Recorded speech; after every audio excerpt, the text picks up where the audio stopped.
In mathematics, an alternating series is an infinite series of the form or with n greater than 0 for all n. The signs of the general terms alternate between positive and negative. Like any series, an alternating series converges if and only if the associated sequence of partial sums converges. Examples: the geometric series 1/2 minus 1/4 plus 1/8 minus 1/16 plus sums to 1/3. The alternating harmonic series has a finite sum but the harmonic series does not. The Mercator series provides an analytic expression of the natural logarithm. The functions sine and cosine used in trigonometry can be defined as alternating series in calculus even though they are introduced in elementary algebra as the ratio of sides of a right triangle. In fact, and when the alternating factor n is removed from these series, one obtains the hyperbolic functions sine and cos used in calculus.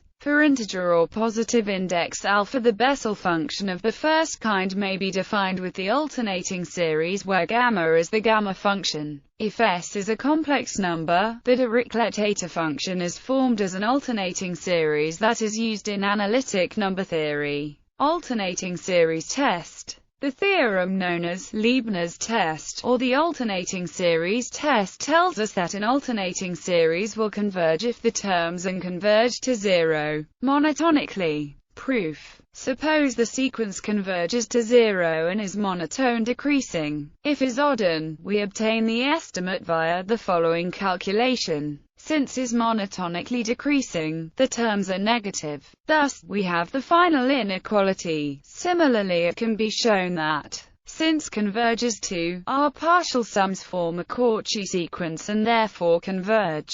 The argument for even is similar. Approximating sums. The estimate above does not depend on. So, if is approaching 0 monotonically, the estimate provides an error bound for approximating infinite sums by partial sums. Absolute convergence. A series converges absolutely if the series converges. Theorem. Absolutely convergent series are convergent. Proof. Suppose is absolutely convergent, then is convergent and it follows that converges as well. Since the series converges by the comparison test, therefore, the series converges is the difference of two convergent series. Conditional convergence. A series is conditionally convergent if it converges but does not converge absolutely. For example, the harmonic series diverges, while the alternating version converges by the alternating series test. Rearrangements.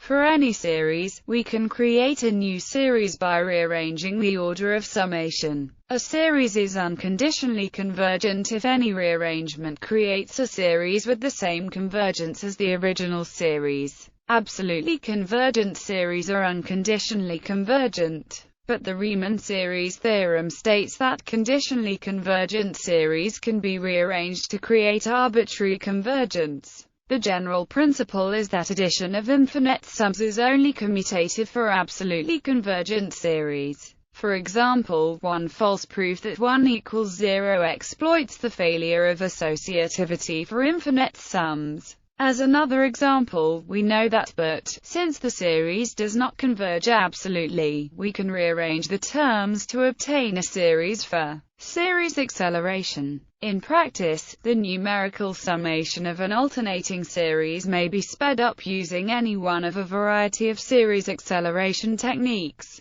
One of the oldest techniques is that of Euler summation, and there are many modern techniques that can offer even more rapid convergence.